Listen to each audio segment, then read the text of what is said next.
you decided to go to her house and get property. I called the police. I was waiting for a police escort to arrive. She expected trouble from her ex. Instead of going to this parking spot right here, she ran my car. But who kicked off the demolition derby? She ran my car. She kept on the gas. The plaintiff rammed the front left corner of your car. Correct.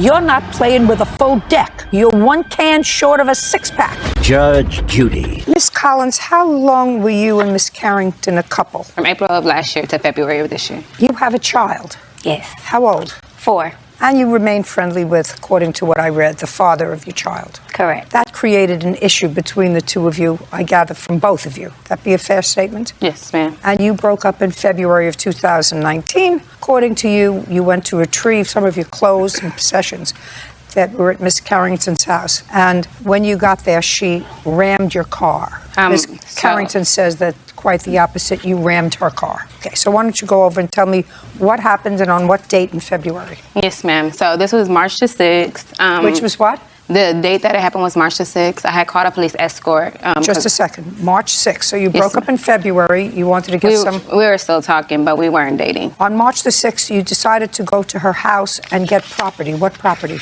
I have televisions in there. Televisions, yes, plural? Yes, ma'am. How many TVs? 2. Miss Carrington, what electronic items do you have that belong to Miss Collins or that she brought to your house? None. Did she bring 2 televisions to your house? No, she's referring to the TV in my living room, which is purchased, and I had my bank statement, but I guess I left it back there on my credit card from Walmart for $449. Another TV that she's referring to is a TV that she had in my daughter's room that's no longer there. Just a second. Where is it? She took it. Okay.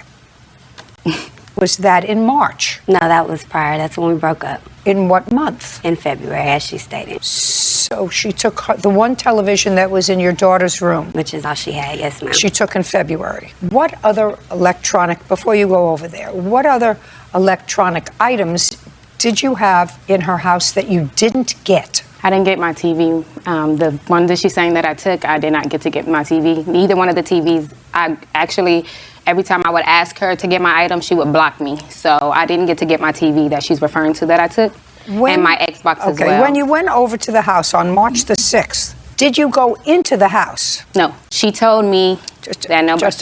Yes, ma'am. When you went over there on March the 6th, you did not enter the home? No, ma'am. What did you do? I called the police. I was waiting for a police escort to arrive while I was at school. Shortly after I left school, I went to Crystal's house. I contacted her. On March the 6th, did a police escort meet you at her house? They didn't have a chance to arrive before the incident actually played out before they got there. So the answer is they did not? No, ma'am. But they have a record of you calling? Yes, ma'am. Where did you go in February when the two of you broke up? I was not living with her, so when we broke up, we were still talking. We actually completely stopped talking March the 6th when the incident happened. We were still talking at that time. Okay, so now you can go over there and tell me what happened. Yes, ma'am. So I was parked here. Where's her house? So her house would be right here. It would be the first apartment right here. This would be the window to her house. I was parked here. I was on No, you're all over the place. I'm sorry. I was parked here. This would be my vehicle. She came in from the apartments this way, like the entryway. This would be the entry to the apartment. She came in, she pulled in this way, and then she pulled her car this way to reverse into this parking spot right here. When she reversed into the parking spot, instead of going to this parking spot right here, she ran my car. As she ran my car, she kept on the gas. As she kept on the gas, she took the rubber part of the grill of my vehicle and lifted it from this way to this side, and she damaged. That's how she ended up damaging both sides of the front of my vehicle, which I can show you she backed up into you? Yes, ma'am. Now, do you have a police report of that incident? Yes, ma'am. That I'd like to see. I also have pictures of the vehicle. Just a minute. Had you called her first to tell her that you wanted to come and pick up your things? Yes, ma'am. So, yes. What time did you call her? It was about 8 o'clock. In the morning? In the evening. 8 p.m., so it was dark. Yes, ma'am. And what time did you get to the house? At that same time. No, you can't call and get there at the same time. So at the same time, because Crystal actually, me and her were actually having a conversation before. She had blocked my number. So before contacting, I couldn't get in contact with Crystal. She wasn't answering like private calls. Okay, so the answer is you didn't get. I didn't speak with her. I spoke to her best friend. Okay. police officer saw you in a video, Yes, ma'am. and the video shows you pulling away from the defendant's car. The video doesn't show me pulling away from the vehicle cars. What the video has shown was me reversing into two parked cars. Okay, so you spoke to the police officer. I did. And you told the police officer that when you were backing up, you struck the plaintiff's car. Correct. Okay. And then after you hit her car, you continued to back up into the parking space. Yes. And then the plaintiff rammed the front left corner of your car with her bumper. Correct. Nice. So basically, This is not a basically. I'm still trying to read this and understand this. right. And I'm happy to show you if I can step over to the board as well. And then after she hit your car, you backed up quickly, hitting 3 additional vehicles. No, ma'am. I hit a truck. A truck a tail end and of a 3 truck. additional cars, causing damage to all 3 before finally pulling forward and parking her car where I arrived. That's what the police officer said. Yes, the ma'am. police officer has no skin in this game. Yes, ma'am. So, as I was reversing, I hit Shermanique's story was vastly different from Sterling from that of Crystal and Sterling's, and did not match the video that Sterling had shown me on the phone. Yes, ma'am. Okay, so the police officer listened to your story, listened to the defendant's story, and then the police officer tried to match those 2 stories And they were with completely the different. video that father of her child had been taking of this whole incident, because he had been taking a video of this whole incident. The police officer said that Shermanique's story, that would be you, Yes, ma'am. didn't match the video that the police officer saw. I'm telling you what it says Yes, here. ma'am. This is the police report. Yes, ma'am. I'm not finished yet. Put Yes, your hand down. Where's the other part of this? Here's the full report. You have the video that he shot? We no longer have the video, no, ma'am. He deleted it. Why? I'm not sure. I guess he figured we weren't going to need it anymore. It happened less than 2 months ago. Why Right. would you delete the video? Because we weren't aware that she was going to take us to court and do all that. Otherwise, I would have kept it. But again, I'm happy to tell you the full story, how it I don't played want you out. to tell me anything.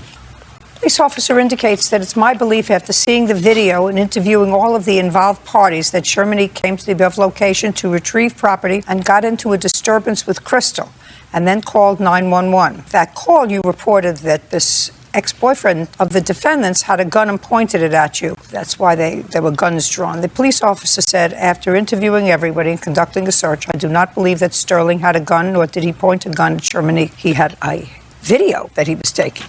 Yes, ma'am. Did you have insurance on your car that day, Miss Collins? My insurance had just expired the day before, and I didn't find So out. the answer is No, ma'am. So the answer is that the vehicles that you hit, if they did not have insurance, then I would be responsible for. well, nobody's coming after you for hitting 3 cars because you're not going to pay them. Yes, I would. If I was held responsible for damage, I wouldn't want to leave. Just a second, let me explain. You were responsible for hitting the other cars. Yes, ma'am. Your car hit their cars. Yes, ma'am. And if you think that I am going to give you any money for damage to your car when you were driving around with no insurance and caused damage to 3 other cars, you're not playing with a full deck. You're 1 can short of a 6-pack. It's not happening. You're not supposed to drive a car without insurance. Yes, ma'am. Good. What kind of car were you driving, Miss Carrigan? Me, I have a 2008 BMW X3. You have insurance on that day? I did, yes, ma'am. Good. Did you have your car fixed? Not yet. You have pictures of the car? Yes, ma'am. I'd like to see it.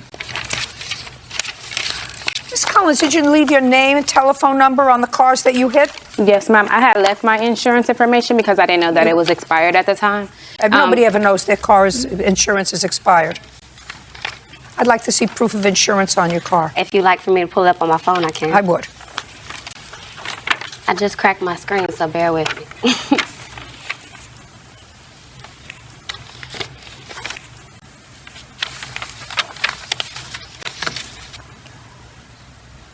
You have a $500 deductible on your collision. Is that right? Correct. Very good, Bert. Thank you very much. Any reason why you haven't had the car fixed? I don't have the funds to fix the car. You need $500. Right. Is that right? Correct. Judgment on the counterclaim, $500. Don't drive a car without insurance, Miss Collins. We're done. Thank you. Cars are excused. You may step out.